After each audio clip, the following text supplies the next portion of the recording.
Mega Mike the Movie Man back with another mega review for you today. Today I'm going to be reviewing my 4K Steelbook copy of Black Widow.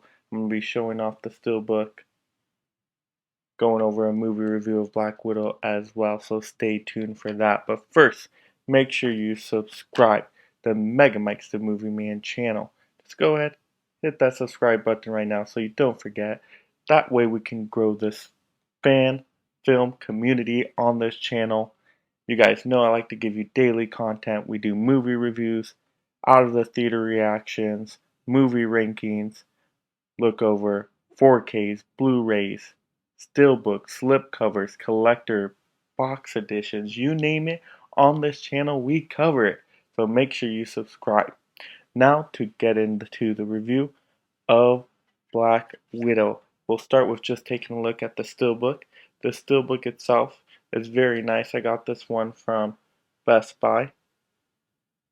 Yes, got ScarJo right on the front of it.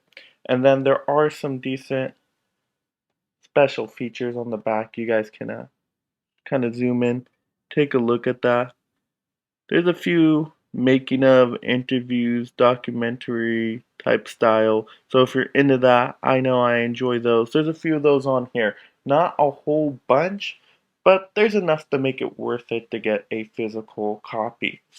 Now, just to show the back without the J card, you got Florence Pugh, pew pew pew pew, on the back, right? You got Florence Pugh on the back. You got ScarJo on the front. So that's nice that they included both. One for the front, one on the back.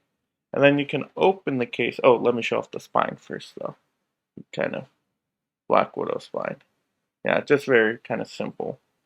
But I think the colors work for this movie, and when you see the movie, you'll see that the color scheme does go along quite nicely with the movie as well. So in this one, you're going to get the 4K and Blu-ray disc. Nothing too super special about the disc or the artwork on them. Yeah, it's just, there you go. You get the 4K, you get the Blu-ray. Once again, a ScarJo and Florence pew pew pew pew, right? So simple artwork, kind of the same as on the steelbook. So definitely not the best steelbook I've ever seen, but it's good enough. It works with the movie. So now getting into my movie review of Black Widow. What did I think of this movie? And this is going to be a spoiler-free review, so I'm just going to go over my general thoughts on the movie. No major spoilers revealed here. Stay tuned for another video for that. So overall, I did enjoy this movie. Marvel has gotten really good at providing reliable entertainment. You kind of know what you're going to get. You're at least going to have some enjoyment out of these MCU movies. However, there's different tiers of the MCU movies. This one, I would say, is a little bit more mid-bottom tier, which it's still good, still enjoyable, still had fun for a lot of the movie. It's just not perfect, and there's some issues within the movie. But let's get to the good parts first. So the actors are great in the movie. ScarJo, consistent as always. She does a good job leading the movie, along with Florence Pugh as well, is a great addition. She just steals every scene she's in. She has some really funny moments as well when she's talking about Black Widow posing. Great fun right there. And so those two work together really nicely. Good chemistry between them. And then you have David Harbour that plays the Red Guardian. He's great and exciting. I would have actually liked a little bit more of him in the movie as Red Guardian. Get some more scenes with him.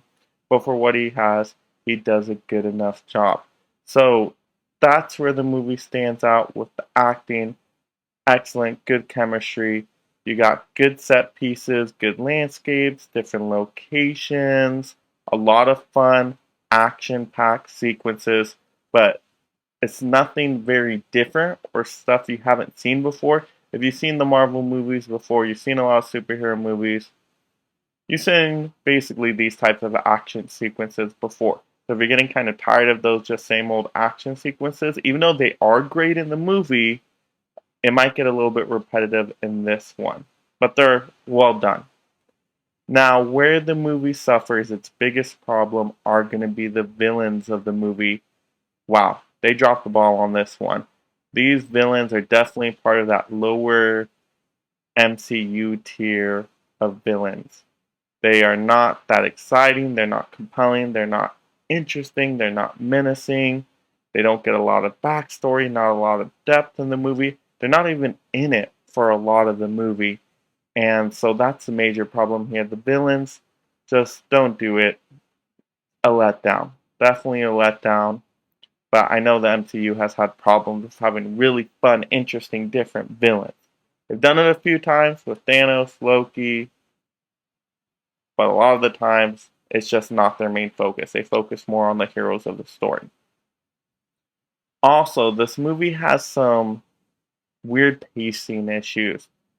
I felt like the intro to this movie was way too long. It dragged on forever.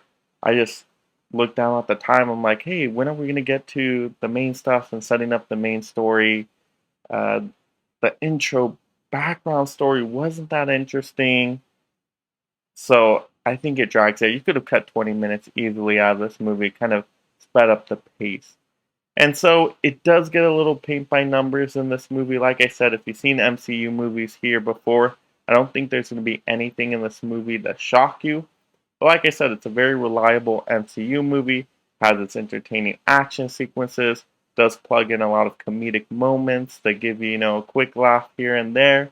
And it feels like they might have even done that a little bit too much, where there should have been some really intense moments or really heartfelt moments. But it was like, hey, time to pull in that comedy a little bit more. And so you get the more comedic laugh instead of the really heartfelt stuff. So that's why I say it's a little bit paint by numbers. Average MCU movie, like I said, mid bottom tier, but it's still enjoyable overall, still entertainment value. So that's going to do it for today's mega spoiler free review of Black Widow. Stay tuned to this channel for future content. We'll do a spoiler filled review of Black Widow, and we have tons of movie reviews, movie rankings coming out. So please make sure you subscribe to the channel if you haven't already. Also, leave a comment below. Let's have a conversation. What'd you like about Black Widow? What didn't you like? Do you agree with me? Do you disagree with me? Let's have that conversation down in the comments below so we can grow this film fan community. And this is Mega Mike, the Movie Man, reminding you to make every day a movie day.